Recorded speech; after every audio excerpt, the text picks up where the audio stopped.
जब मैं कॉलेज गया तो कॉलेज में एक प्राइवेट कॉलेज से पढ़ा हूँ, तो वहाँ फ़ीस बहुत महंगी थी। तो ऐसा था कि उस टाइम सोर्स का इनकम कुछ भी नहीं था। तो उसी तब भी हमने पापा ने लोन लेके मेरे को एजुकेशन लोन लिया और मेरे को बोला कि तुम पढ़ाई कंटिन्यू करो। तो ये सारी चीज़ें जो थी, लोन और ये हमारी आर्थिक स्थिति, ये बहुत बड़ा फैक्टर था कि अपने आप सेल्फ मोटिवेशन वाली बात बिल्कुल, थी। बिल्कुल, बिल्कुल। हुँ।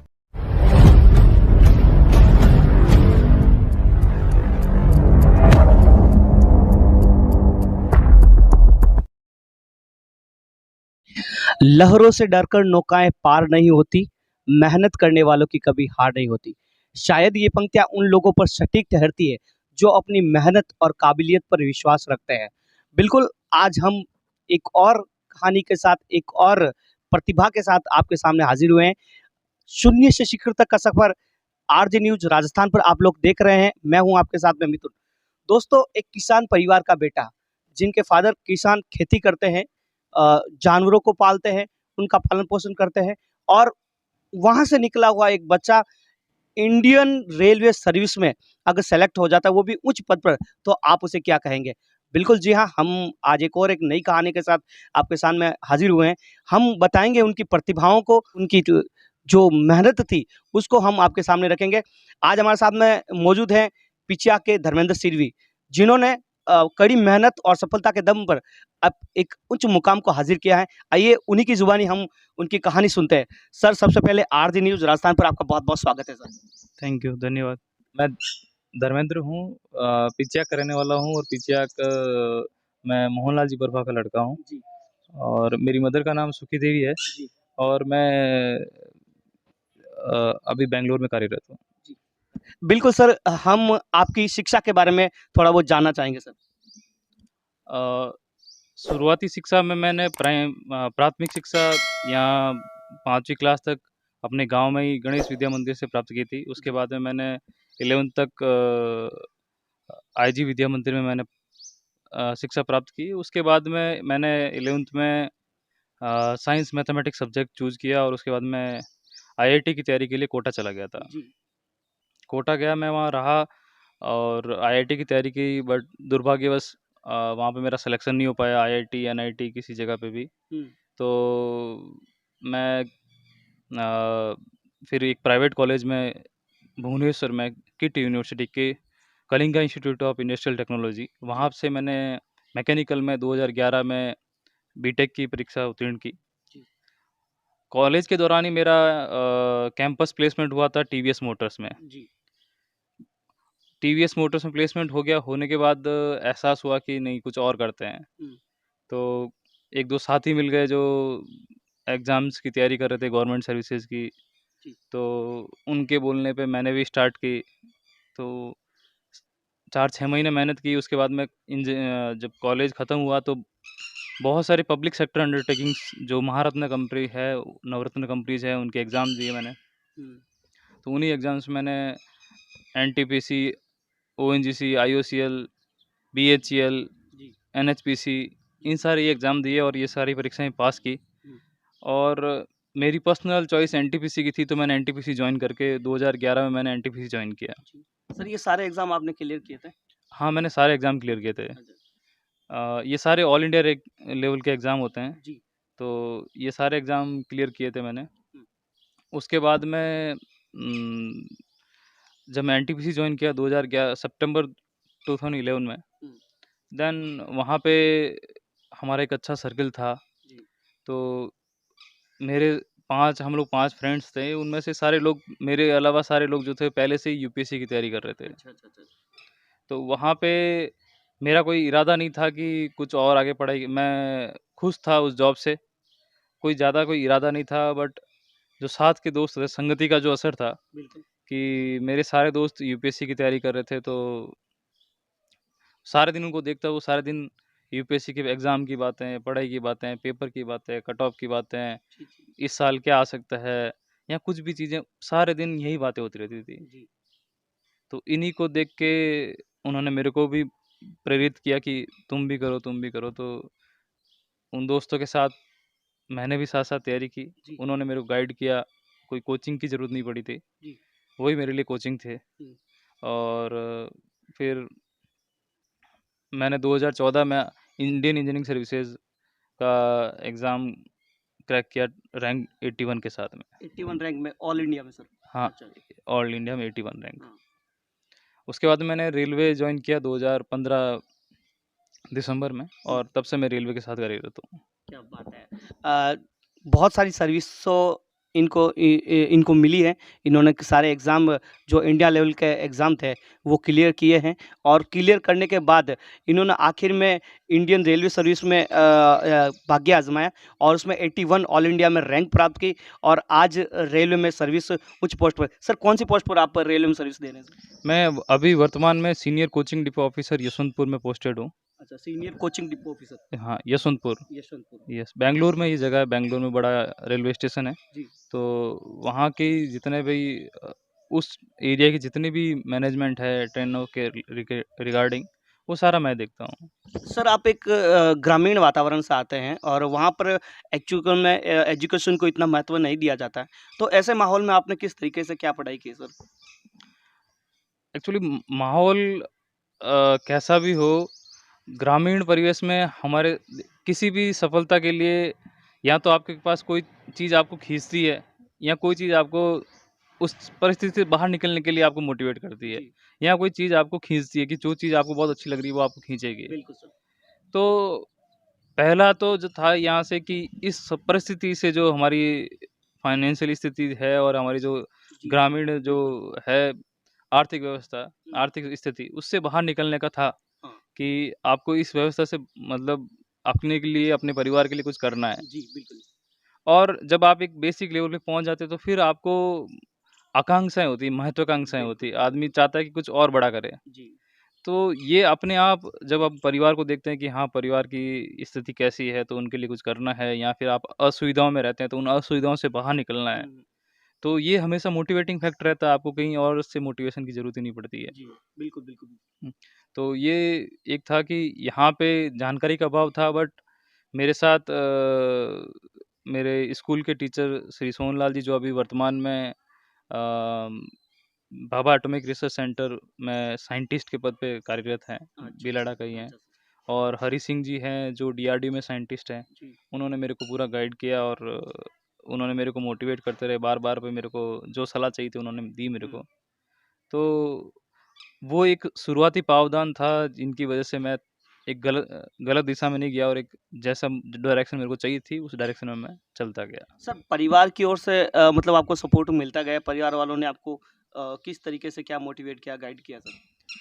परिवार की ओर से मेरे को कभी कोई कोई हर परेशानियाँ? हर हर हाँ, चीज़ के लिए सपोर्ट ही था। जी, हम हर चीज़ के लिए मतलब हुँ, चाहे वो पैसों के लिए हो या कहीं कुछ भी डिसीज़न लेने की पावर में हो, तो कभी घरवालों ने हर चीज़ के लिए सपोर्ट किया। जी, फाइनेंशियली कभी मतलब पैसों के लिए कभी ये नहीं रहा कि मेरे को सोचना नहीं पड़ा कभी भी। जी, जी, जब मैं कॉलेज गया तो कॉलेज में एक प्राइवेट कॉलेज से पढ़ा हूँ, तो वहाँ फ़ीस बहुत महँगी थी। जी, तो ऐसा था कि उस टाइम सोर्स का इनकम कुछ भी नहीं था। जी, तो तब भी हमने पापा ने लोन लेके मेरे को एजुकेशन लोन लिया, और मेरे को बोला कि तुम पढ़ाई कंटिन्यू करो। जी, जी। तो ये सारी चीज़ें जो थी लोन और ये हमारी आर्थिक स्थिति, एक बहुत बड़ा फैक्टर था कि अपने आप सेल्फ मोटिवेशन वाली।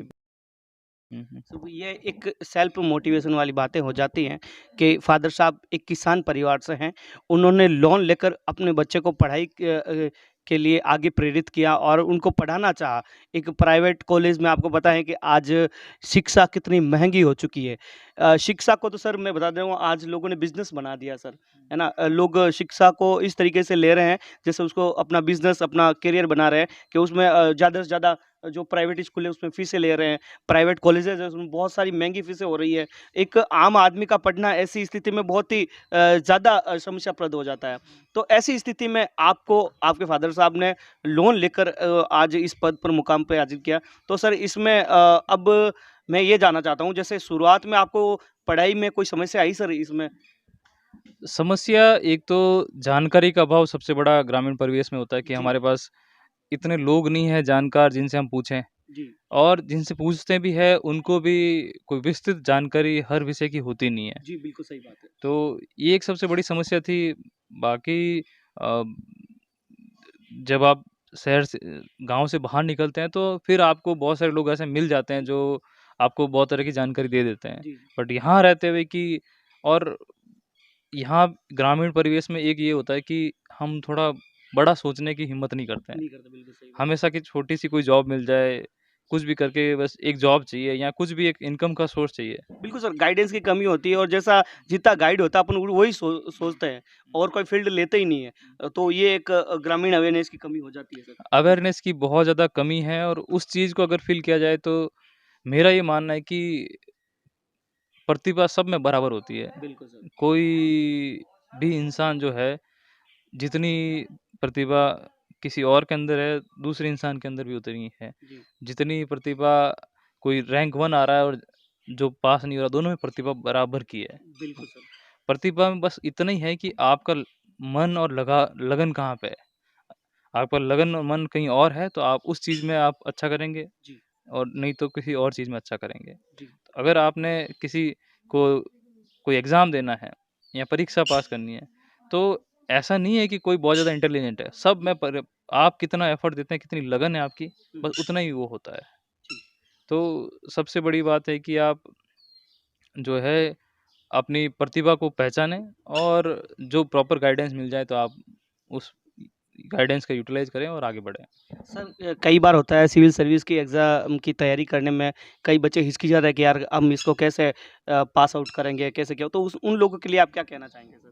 देखिए कोई भी एग्ज़ाम जो है जब तक आप एग्ज़ाम की एक बार अपीयर नहीं होते तब तक आपको बहुत बड़ा लगता है जी, क्योंकि लोगों ने इतना ज़्यादा बना रखा है कि पास करना बहुत बड़ी बात है। अब वो लोग बोलते कौन हैं? जो लोग उस एग्ज़ाम को पास नहीं कर पाएँ। बिल्कुल। जो पास करेंगे आप उससे बात करेंगे तो आपको पता लगेगा कि कोई इतनी मुश्किल काम नहीं है। जी, जस्ट आपको एक बार आपको लगन दिखानी है, कड़ी मेहनत मतलब कड़ी लगन होती है ना, जी, मेहनत तो अपने आप आपको मज़ा आएगा। जी, अगर आपकी मेहनत है, आपको उमंग है उस चीज़ की, आपको या उस चीज़ को महत्वाकांक्षा है कि अगर मैं ये एग्ज़ाम पास करता हूँ, तो मेरी ज़िंदगी कैसी होगी, मेरे परिवार वालों की ज़िंदगी कैसी होगी। तो वो चीज़ आपको इतना मोटिवेट करती है कि यार आप जाएँगे कि आपको इतनी सारी सुविधाएँ मिलेंगी, इतनी पावर मिलेगी, इतनी रिस्पेक्ट मिलेगी। अगर आप उन चीज़ों के बारे में सोचते हैं, तो आपको कुछ भी मेहनत वो कोई भी लक्ष्य जो है मुश्किल नहीं है। जी, बहुत आसानी से आपको मज़े-मज़े में उस लक्ष्य को पार कर सकते पार हैं। कर सकते भले कोई सा भी एग्ज़ाम हो जी, और मैंने जैसा कि मैंने अभी कहा प्रतिभा सब में बराबर होती है। बराबर। जस्ट आपको अपनी जो लगन है ना, पक्की लगन, जिसकी लगन पक्की है वो निकाल लेगा। जी। सर मैं ये कहना चाहूँगा जैसे अभी सिविल सर्विस की पोस्टें भी होती है वो इतनी ज़्यादा नहीं होती है और लाखों करोड़ों युवा हैं देश में जो अभी बेरोज़गारी पर हैं। तो क्या उनको गवर्नमेंट सेक्टर ही चुनना चाहिए या प्राइवेट सेक्टर में भी वो कार्य कर सकते हैं? देखिए अभी जो गवर्नमेंट की सोच है और जैसा मैंने भी देखा है कि सिर्फ़ गवर्नमेंट जॉब्स इतनी नहीं है कि आप देश के सारे युवाओं को रोज़गार दे सकते हैं। जी, देखिए अभी जो गवर्नमेंट की पॉलिसी है या जो हमारी जो युवा पॉपुलेशन है, जनसँख्या है, इसके हिसाब से कभी भी गवर्नमेंट सेक्टर जो है इतने जॉब्स आपको कभी प्रोवाइड नहीं कर जी, पाएँगे। बिल्कुल सही और बात। देश की बड़ी-बड़ी जो दुनिया की इकोनॉमीज़ हैं, बड़े-बड़े जो देश हैं, उसमें भी ऐसा नहीं है कि सब लोग उसमें जो गवर्नमेंट सेक्टर का जो प्रोपोर्शन है बहुत कम ही होता है जी, हमेशा। तो देश की इकोनॉमी चलती है तो जब तक हर एक इंसान का इन्वॉल्वमेंट नहीं होता किसी देश की व्यवस्था में, अर्थव्यवस्था में, तब तक देश आगे नहीं बढ़ेगा। जी सर। तो देश के हर एक इंसान को गवर्नमेंट कभी जॉब नहीं दे पाएगी और ना गवर्नमेंट ऐसा प्लान आपको अपने लेवल पे या तो आपको खुद अपना कुछ बिज़नेस स्टार्ट करना है जी, या फिर आपको अगर जॉब्स चाहिए तो प्राइवेट सेक्टर में बहुत अच्छी-अच्छी जॉब्स हैं हुँ, और बहुत हाई पेइंग जॉब्स हैं जो गवर्नमेंट सेक्टर से बहुत अच्छा आपको पेमेंट देती है। जी, कई गुना ज़्यादा पेमेंट देती है। जी, तो मे स्पेशली जैसे अभी बोला जाए तो मैं बैंगलोर में रहता हूँ। बैंगलोर एक इंडिया का बहुत बड़ा आईटी हब है, जी, बिल्कुल। जहाँ पे इंडिया की सबसे ज़्यादा आईटी कंपनीज़ है और दुनिया की बहुत बड़ी-बड़ी कंपनियों का हेडक्वार्टर्स है बैंगलोर में। जी, तो आईटी सेक्टर एक ऐसा सेक्टर है कि मैं अपने आपके दर्शकों को भी बताना चाहूँगा जी, कि अगर आप बच्चे हैं तो आप बिल्कुल आईटी सेक्टर की ओर आप सोच सकते हैं और उसके बारे में अगर आपको अच्छा लगे तो बिल्कुल आप आईटी सेक्टर की ओर जा आईटी सेक्टर में कितना क्या स्कोप रहता है सर? आईटी सेक्टर में देखिए हर साल कंपनी जो है हज़ारों लाखों की संख्या में लोगों को बच्चों को रिक्रूट करती है अच्छा, और आईटी सेक्टर एक बहुत बड़ा हाईएस्ट पेइंग जॉब्स है इंडिया में। क्या तो बात जितनी जॉब्स जितना जो पेमेंट आईटी सेक्टर्स करता है इंडिया में, उतना शायद ही और इतनी बड़े अमाउंट में जी, नंबर ऑफ पीपल जो है बहुत ज़्यादा है। जी, हाँ, बहुत सारे सेक्टर होंगे जिसमें लोग कम हैं और उनको ज़्यादा सैलरी मिलती है। हुँ, ये एक ऐसा सेक्टर है जिसमें बहुत ज़्यादा लोग हैं और हुँ, बहुत ज़्यादा सैलरी मिलती है। अच्छा, नॉर्मली जो आईटी सेक्टर में जो जॉब की स्टार्टिंग होती है वो 3 लाख 4 लाख रुपए पर ईयर से लगा के जो है, और अगर आप समय के साथ जाएँगे 5-6 साल जॉब करने के बाद में, जी, तो एक नॉर्मल सैलरी जो है किसी इंसान की अप्रॉक्सिमेटली एवरेज सैलरी जो है 25 लाख से 50 लाख तक की होती है। ओह हो! तो ये जो अमाउंट है बहुत ही अच्छा अमाउंट है और शायद इतना सैलरी जो है आपको किसी सरकारी जॉब में नहीं मिलेगी। जी, देन बहुत सारी फ्लेक्सिबिलिटीज़ होती हैं आजकल प्राइवेट सेक्टर में, आप वर्क फ्रॉम होम कर सकते हैं। आप यहाँ घर बैठे-बैठे आप किसी बैंगलोर की कंपनी में, किसी दिल्ली की कंपनी में, किसी पुणे की कंपनी में आप जॉब कर सकते हो। इवन आप किसी विदेश की कंपनी में आप यहाँ गाँव में बैठे-बैठे, आप गोवा में बैठे-बैठे काम कर सकते हो। अच्छा, अच्छा, आप हिमाचल में जाके काम कर सकते हो। जी, आप कहीं बैठे काम कर सकते हो। जी, तो एक तो आपको बहुत ज़्यादा मेहनत नहीं करनी पड़ती। एक आप 1000 लोगों की सीट के लिए आप फाइट मारते हैं। जी, एक आप 1 लाख लोगों या 2 लाख लोग जहाँ पे लिए जा रहे हैं, हुँ, उनके लिए आप फाइट मारते हो। तो डेफ़िनेटली जो है आपको वहाँ 2 लाख लोग जहाँ लिए जा रहे हैं, वहाँ आपके लिए आपको बहुत आसानी से आप बिल्कुल, बिल्कुल एंट्री हो सकती है। बिल्कुल, दूसरा जो है आपको सैलरी वाइज़ जो है कि आपको एक अच्छा वेतन मिलता है, जी, जिससे आप बहुत आसानी से अपना जीवन यापन कर सकते हैं और आपको अपनी सुविधाओं के साथ आप रह सकते हैं। तो मैं आप चाहूँगा कि आपके दर्शकों की जितने भी ग्रामीण परिवेश से लोग हैं कि बिल्कुल एक बार ज़रूर उसके बारे में सोचें कि आप, और ये सोचना है जब आपको 10th से पहले-पहले जब आप जी। सब्जेक्ट विषय चूज़ करते हैं, उससे पहले-पहले सोचें। सर कई बार जानकारी के अभाव में या गाइडेंस के अभाव में हुँ। बच्चे भटक जाते हैं सर रास्ता। फिर कई बार कहते हैं 10th-12th करते हैं, फिर बीए कर लेते हैं, फिर एमए कर लेते हैं, फिर उनको पता ही नहीं कि अब हम करें क्या? उनकी रुचि किसी और में और कर वो कोई और डिग्री प्राप्त कर लेते हैं। फिर वो वहाँ ना तो उनका उस डिग्री में इतना इंटरेस्ट रहता है और ना वो कोई अच्छी तरीके से कुछ सफलता हासिल कर पाता है। हाँ, तो बिल्कुल शुरुआती टाइम में उनके लिए ये होना चाहिए ना सर? हाँ, तो ये ज़िम्मेदारी बनती है कि टीचर्स की, परिवार वालों की, कि अपने बच्चों को जितने मार्गदर्शन के सोर्स हैं, जी, उन सबको सोर्स को उनको दें जी, कि ये जितनी भी जानकारी है उनके पास अवेलेबल होनी चाहिए। जी, और ये जानकारी ज़रूरी है जब आप 9th-10th क्लास में हो जी। या उससे पहले, हुँ, कि एक बच्चे के माइंडसेट होना चाहिए कि उसको क्या करना है। जी, और आप एक बार गलत सब्जेक्ट में चले गए, देन वहाँ से आपको वापस आना और करना बहुत जनरली बहुत मुश्किल काम होता है। जी, जनरली लोग कर भी नहीं पाते हैं। जी, तो ये जानकारी, कितने फ़ील्ड्स हैं आपके पास, जितने ज़्यादा फ़ील्ड्स के बारे में आप अपने बच्चों को बताओगे, तो वो जो चीज़ है, वो उनके लिए बहुत ज़्यादा फ़ायदेमंद रहेगी। और ये जनरली होते हैं ये बच्चे, अब जैसा आपने बोला कि डिग्री करने के बाद या 12th करने के बाद सोचेंगे अब क्या करें? हुँ, ये सवाल होता है 9th-10th में जी, या उससे पहले कि क्या करना है? जब आप उस लेवल पे प्लानिंग करेंगे तभी आप जो है बहुत आसानी से एक सही जगह पे पहुँच जाएँगे। बिल्कुल सर। नहीं तो आपको भटक के पहुँचना पड़ेगा या जी, आप लेट पहुँचेंगे। जी, तो और जानकारी के लिए आज की तारीख सोशल मीडिया का ज़माना है, इंटरनेट का ज़माना है, तो नेट पे इतने सारे सोर्सेज़ अब आपके जैसे यूट्यूबर्स हैं या जी, जो चैनल्स हैं बहुत सारे, हुँ, उनके ऊपर बहुत सारी जानकारीज़ है। जी, सोशल मीडिया है, वहाँ पे आप किसी को भी सर्च कर सकते हो, हर फ़ील्ड के लोग मिलेंगे, आप उनसे कॉन्टैक्ट करिए। किसी से बात करने में, किसी से जानकारी प्राप्त करने के लिए आपको पीछे नहीं हटना है। बिल्कुल सर। मैंने ऐसे लोग देखे हैं, मेरा दोस्त है एक, जो अभी इंडियन फ़ॉरेन सर्विसेज़ में, जी, जो मैक्सिको में अभी एम्बेसी में है। हुँ, वो उसकी एक ख़ासियत थी कि वो अगर उसको कोई जानकारी चाहिए, तो भले ही वो रास्ते में पकड़ता आदमी उसको लगे कि आई कार्ड उसका जो उसको जो जानकारी चाहिए उसके पर्सन के गले में जी, आई कार्ड है, तो जाके उससे पूछ लेगा हुँ, कि सर मैं मेरा नाम ये है और मैं जो है अ, इसके बारे में आपसे जानकारी चाहता हूँ। जी, आप मेरी क्या हेल्प कर सकते हैं? जी, ठीक है, तो हो सकता है कहीं से भी नंबर निकाल के सोशल मीडिया से या किसी से पूछ के, तो जब तक आप डरेंगे अपने लिए ही, अपनी प्रगति के लिए लोगों से पूछने से डरेंगे, तब तक आपके लिए थोड़ी समस्याएँ हो सकती हैं, आपको भटकना पड़ सकता है। जी, तो मेरा यही सुझाव है कि आप जानकारी के लिए किसी से डरें नहीं, जिससे पूछना है पूछिए आप।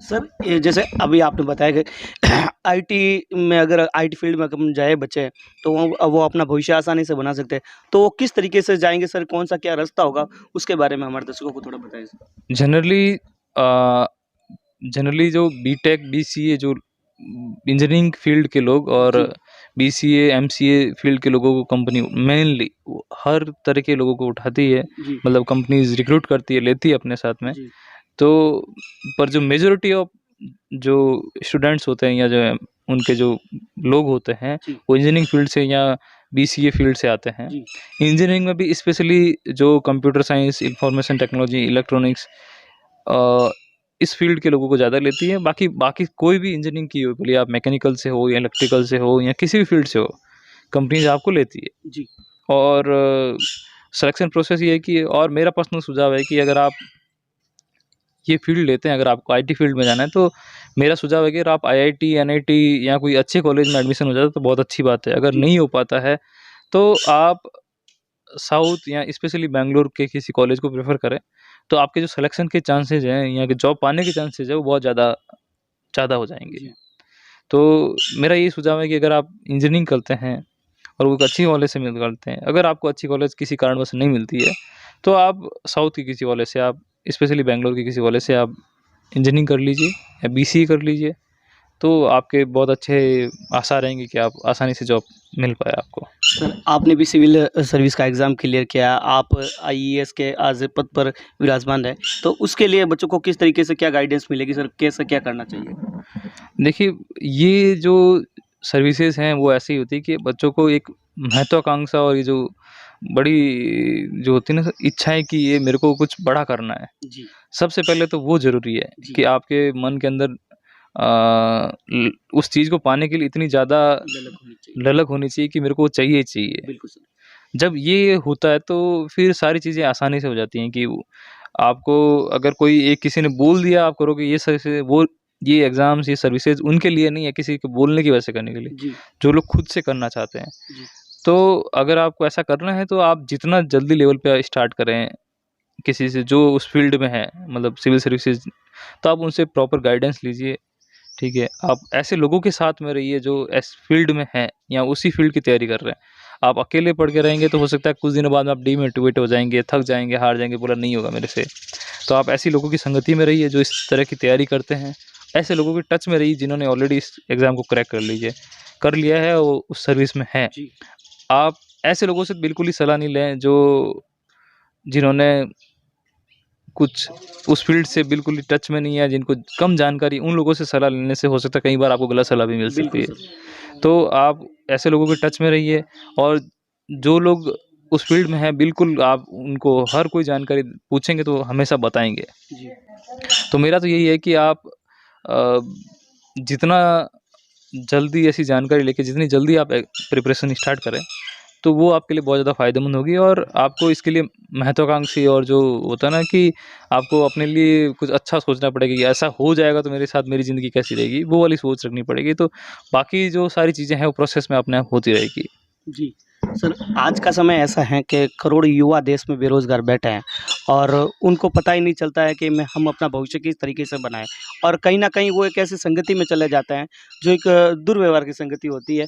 उनको प्रॉपर ना तो गाइडिंग मिलता है और ना ही वो लगभग इस तरीके की संगति भी उनको मिलती है और इस तरीके से वो डीपली चले जाते हैं और कुछ करना चाहते हुए भी वो नहीं कर पाते हैं। तो ऐसे युवाओं को आप क्या कहना चाहेंगे? सर? देखिए जैसा मैंने आपको बताया था कि मेरा जो यूपीएससी की तैयारी करने का जो सोर्स था वो मेरे फ्रेंड्स थे और जो मैंने कॉलेज में भी जो महारत्ना कंपनीज़ और पीएसयूज़ की जो एग्ज़ाम की तैयारी की थी, जी, उसका सोर्स भी मेरे फ्रेंड्स जी। थे, जिन्होंने मतलब आप जैसी संगति में रहोगे, अच्छा, अच्छा, अच्छा। वैसे ही आप करते जाओगे। जी, तो आपको अपने दोस्त जो हैं, वो बहुत ही केयरफुली सेलेक्ट करने हैं कि कौन बिल्कुल, आपके दोस्त होंगे। बिल्कुल। अगर आपके दोस्त सक्सेसफुल हैं, तब आप 100% सक्सेसफुल होंगे। जी, आपके दोस्त अगर नहीं सक्सेसफुल हैं, तो आप फिर अनसक्सेसफुल ही रहेंगे। जी, तो सबसे पहले तो आपको अपनी संगति के ऊपर विशेष ध्यान देना है कि ठीक है। जो लोग आपके साथ हैं, वो कैसे लोग हैं। बिल्कुल सर। तो अगर आप इतना ही कर लें, अपनी संगति को सुधार लें, तो मेरे को लगता नहीं कि भटकने के कोई चांसेस नहीं है। बिल्कुल सर। अगर आपकी संगति सही है तो आप कभी नहीं भटकेंगे। जी सर। सर एक अपने देश में जो सबसे ज़्यादा समस्या होती है वो गर्ल्स एजुकेशन की होती है, उसके बारे में आप क्या कहना चाहेंगे सर? देखिए गर्ल्स एजुकेशन ऐसा है कि मेरा एक पर्सनल ओपिनियन है कि सबसे ज़्यादा ज़रूरत जो एजुकेशन की है हमारे समाज में गर्ल्स की है। जी। गर्ल्स का एजुकेशन इसलिए ज़रूरी है कि जब तक वो कुछ अपने फाइनेंशियली या अपने ऊपर मतलब इंडिपेंडेंट नहीं होगी तब तक लोग जो है हमारा जो समाज है उनको कभी भी अथॉरिटी या जो है फ्रीडम नहीं देता है। जी, बिल्कुल और सही। बिना फ्रीडम के कोई भी जो समाज है या कोई भी इंसान है वो ग्रोथ नहीं कर सकता है। जी। तो अब सबसे ज़्यादा ज़रूरी है कि अगर गर्ल्स को आप एजुकेशन नहीं देंगे, अगर वो इंडिपेंडेंट नहीं हैं, तो गर्ल्स मैं फैमिली के पॉइंट ऑफ व्यू से नहीं बता रहा हूँ, गर्ल जो इंडिविजुअल है, लड़की है, उसके पॉइंट ऑफ व्यू से बता रहा हूँ कि जी, अगर जी। आप कुछ नहीं करेंगे, तो ये जो समाज है आपको कभी अपने हिसाब से जीने के नहीं देगा। लिए फ्रीडम नहीं देगा आपको। बिल्कुल सही। अगर आप बहुत ज़्यादा सक्सेसफुल हैं, आप बहुत ज़्यादा सक्सेसफुल हैं, आपने अपने लेवल पे जॉब करते हैं, तो आपको बहुत सारी जितना आपका सक्सेस का लेवल होगा, उतना ही आपको फ्रीडम और रिस्पेक्ट समाज देगा। जी। अदरवाइज़ तो मेरा ये मानना है कि लड़कों से ज़्यादा लड़कियों की ये जो एजुकेशन है, पर्सनल लेवल पे, जी, मैं बिल्कुल। सामाजिक लेवल पे नहीं बोल रहा हूँ, पर्सनल लेवल पे अगर कोई लड़की है, तो उसको अपना करियर बनाने की ज़्यादा ज़रूरत है एज़ कम्पेयर टू किसी बॉय के, जी। किसी लड़के के। जी। क्योंकि लड़का अगर सक्सेसफुल है या कम सक्सेसफुल है या नहीं भी है तो वो बहुत सारी फ्रीडम बाई सामाजिक तौर पे वो जो स्वतंत्रता है वो एन्जॉय करता है जी, बिल्कुल। कि अपनी मर्ज़ी से कहीं भी आ सकता है, जा सकता है, अपने हिसाब से कपड़े पहन सकता है, अपने हिसाब से बहुत कुछ सारी चीज़ें। जी। बट ये चीज़ें हमारे समाज में स्त्रियों के लिए या लेडीज़ के लिए लागू नहीं होती है। तो ये तभी लागू होगी जब आप खुद के लिए कुछ करेंगे। जब जी। खुद के लिए कुछ करेंगे तभी आपको समाज वैल्यू देगा, रिस्पेक्ट देगा, अपने हिसाब से जीने की फ्रीडम देगा। जी। अदरवाइज़ आपके लिए बहुत मुश्किल होता है। सर कहीं न कहीं ये भी होता है कि अगर बंदे को अगर सक्सेस होना है, तो उसमें बहुत सारे अपने जीवन में बहुत सारे सुधार करने पड़ते हैं। जैसा कि आपने बताया कि संगति अगर अच्छी होती है, तो बिल्कुल वो एक अच्छे रास्ते पर चल चल पड़ता है। उसके साथ-साथ उसकी हॉबीज़, उसके दिनचर्या ये भी तो कहीं न कहीं मायने रखती होगी सर। देखिए जैसे आपने आपने जिस तरीके का संघर्ष किया उसके लिए बता रहा हूँ सर। देखिए, बहुत सारी चीज़ें ऐसी हैं कि आज के ज़माने अगर आप सिविल सर्विसेज़ में आते हैं, कहीं पे भी जाते हैं, तो अ, और हमारे जितने भी बड़े-बड़े आप राजनेता हों या फिर किसी को भी देख लीजिए जी, कि बिल्कुल। जिनकी बोलने की जो है कम्युनिकेशन स्किल्स जिसे बोलते हैं, बिल्कुल। बात करने का तरीका जी। और तो जब तक वो आज के ज़माने में सबसे ज़्यादा इम्पोर्टेंट है। अगर आप किसी से अच्छे तरीके से बात कर सकते हैं, किसी के साथ अपनी बात रख सकते हैं, किसी को बात मनवा सकते हैं, तो वो एक बहुत बड़ी रिक्वायरमेंट है आज के ज़माने में। बिल्कुल सर। तो आपको बोलने के लिए या किसी से बात करने के लिए किसी को डरना नहीं चाहिए। हुँ। अगर आपको डर लगता है, तो आप थोड़ी-थोड़ी कोशिश करिए। जी। कुछ समय बाद ऐसा हो जाएँगे कि आप अपने से बोलने लगेंगे। खुलकर बोलिए। आप स्टेज पे जाके बोलिए, अगर कोई फंक्शन है तो आप जाके स्टेज पे बोलिए और किसी से भी बात करना है तो आपको डरना नहीं है, एकदम अपने अंदर कॉन्फिडेंस रखना है और जी। कॉन्फिडेंस तभी आएगा जब आप चीज़ों को प्रैक्टिस करेंगे। जी। तो सबसे ज़्यादा इम्पोर्टेंट है कम्युनिकेशन स्किल्स जो आपके बात करने का तरीका है वो एक सबसे ज़्यादा उम, इतना ही ज़्यादा इम्पोर्टेंट है जितना आपकी जो डिग्री है या दूसरी कोई स्किल्स है। तो दूसरा है आपको सिर्फ़ पढ़ाई नहीं करनी है। हुँ। पढ़ाई के अलावा भी आपको अभी आप अभी इंटरव्यू देने जाएँगे यूपीएससी में या कहीं भी ह ऊँची सर्विसेज़ में तो जी। आपसे इंटरव्यू पूछा जाए मतलब आप पूछा जाएगा आपसे जी। कि पढ़ाई के अलावा आप क्या जानते हैं, क्या जी। करते हैं? जी। तो आपकी एक रुचि होनी चाहिए कुछ भी जो पढ़ाई के अलावा आप कोई भी खेल-कूद हो सकता है, म्यूज़िक हो सकता है, डांस हो सकता है या चित्रकारी हो सकती है, कुछ स्विमिंग हो सकता है, कुछ भी हो सकता है। तो आपको सिर्फ़ ऐसा नहीं है कि सिर्फ़ किताबें और पढ़ाई, आपको उसके अलावा भी बहुत सारी चीज़ें हैं। बोलिए आप गार्डनिंग कर सकते हैं, कि आपको गार्डनिंग का शौक है तो आप गार्डनिंग करिए। जी। जो भी आप करते हैं बट आपके उसको लगन के साथ शौक को करना अच्छी तरीके से है। पालना, हाँ, बिल्कुल सही। तो वो भी चीज़ें उतनी ही इम्पोर्टेंट है जितनी आपकी पढ़ाई की इम्पोर्टेंट है। जी। उसके ऊपर बराबर फ़ोकस देना है। अदरवाइज़ आपके पास कुछ भी नहीं होगा कि मैं पढ़ाई के अलावा कुछ नहीं करता हूँ, तो वो एक बहुत बड़ा नेगेटिव होता है। अगर आप पढ़ाई में बहुत अच्छे हैं बट आप बोल नहीं पाते हैं, बात नहीं कर पाते हैं, तो वो भी आपके लिए बहुत बार नुकसानदेह दायक हो जी सकता है। सर, जी सर। तो अपनी कम्युनिकेशन स्किल्स के ऊपर अपनी खेल-कूद में भाग लें और उसके अलावा भी जो भी आपको अभिरुचि है, अपनी अभिरुचि के ऊपर ध्यान रखें। सर, आज के जो युवा हैं सर बहुत सारे युवा हैं जो गवर्नमेंट सेक्टर में नौकरियों के लिए जो कई ऐसे सिविल सर्विस के लिए भी तैयारी कर रहे हैं। तो ऐसे युवाओं को आप क्या कहना चाहेंगे हमारे चैनल के माध्यम से सर? देखिए, अगर आप पर्टिकुलरली गवर्नमेंट सर्विस में जाना चाहते हो, तो मेरा पर्सनल ओपिनियन रहेगा कि आप एक तो हर किसी छोटी-मोटी जॉब के पीछे नहीं भागें। जी, आप जो टारगेट है अपना बहुत बड़ा रखें। जी, एम बड़ा रखेंगे तो आपको बड़ा मिलेगा। आप जितना जैसा ये प्रकृति वैसी है कि जैसा आप सोचते हो वो ही आपको देती है। बिल्कुल सर। आप छोटा सोचोगे छोटा मिलेगा, बड़ा सोचोगे बड़ा मिलेगा। जी सर, बस इतना ही फ़र्क है, जी सर, किसी भी आदमी के इंसान के सोचने में और पाने में। जी, आप जितना जैसा सोचोगे आपको वही मिलेगा। जी सर, तो आप बड़ी सोच रखोगे तो बड़ा मिलेगा और छोटी सोच रखोगे तो छोटा मिलेगा। जी, तो हमेशा अपनी सोच को बड़ा रखिए। आप में और किसी और में कोई कमी नहीं है, मतलब कोई फ़र्क नहीं है। आप उतने ही काबिल हो जितना कोई और है, जी, ठीक है? तो अपने ऊपर को विश्वास रखें। दूसरा जो है, कई बार असफलताएँ आती है, हर किसी की लाइफ़ में आती है, तो उसके हताश नहीं है और फिर से एग्ज़ाम दें या फिर से आप तैयारी करें।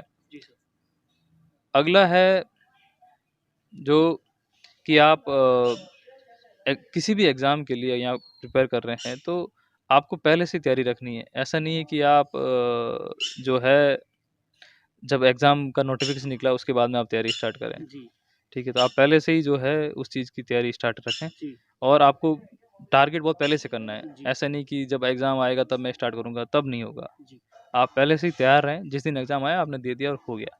जैसे क्रिकेट के मैदान में लोग खेलते हैं, जी, तो ऐसा नहीं है कि वो जब मैदान में अभी क्रीज़ पे गए तभी खेलना स्टार्ट करते हैं। वो जी, पहले से खेल के रखते हैं, जी, ठीक है? तब जब वहाँ जाके तो परफ़ॉर्म करना है। जी, सेम वैसा ही होना चाहिए, वो रोज़ाना खेलते हैं घर पे, वैसे ही आपको वैसा करना है। जी सर, तो आपको बहुत पहले से तैयारी स्टार्ट करनी है। आप अपना लक्ष्य जो है निर्धारित करके रखें, ऐसे भटकना नहीं है कि अभी ये एग्ज़ाम दे दिया, कभी वो एग्ज़ाम दे दिया, वैसे नहीं। जी, आप एक ये करें कि मेरे को ये करना है और मैं उसी के लिए वही करूँगा। जी, तभी आप तब आपके लिए जो सफलता है बहुत आसान हो जाएगी। जी सर। बिल्कुल ये थे धर्मेंद्र सिरवी जो आईईएस के लेवल के अधिकारी हैं अभी रेलवे डिपार्टमेंट के अंदर और इन्होंने हमें बताया है कि किस तरीके से इन्होंने मेहनत की थी। एक गरीब परिवार, किसान परिवार से आते हैं। इन्होंने फादर ने लोन लेकर इनको पढ़ाया। इन्होंने बहुत सारे एग्ज़ाम जो सिविल सर्विस के लेवल के होते हैं, वो क्लियर किए हैं और आखिर में एक उच्च पद पर जाकर विराजमान हुए हैं और आगे भी सर भविष्य में आपका कोई टारगेट रहेगा सर? नहीं, अभी ऐसा रेलवे में ही कंटिन्यू करने का विचार जी, है। बिल्कुल। और बच्चों को भी और जो विद्यार्थी हैं उनको भी ये बताना चाहते हैं कि किस तरीके से वो तैयारी करें, किस तरीके से एक अपने जो टारगेट को चुनें और उस टारगेट पर निरंतर चलते रहें, मेहनत करें और अपनी काबिलियत पर विश्वास रखें, तो ही आप कामयाब होते हैं। सर आपका बहुत-बहुत धन्यवाद, बहुत-बहुत thank you sir. Thank you, thank you.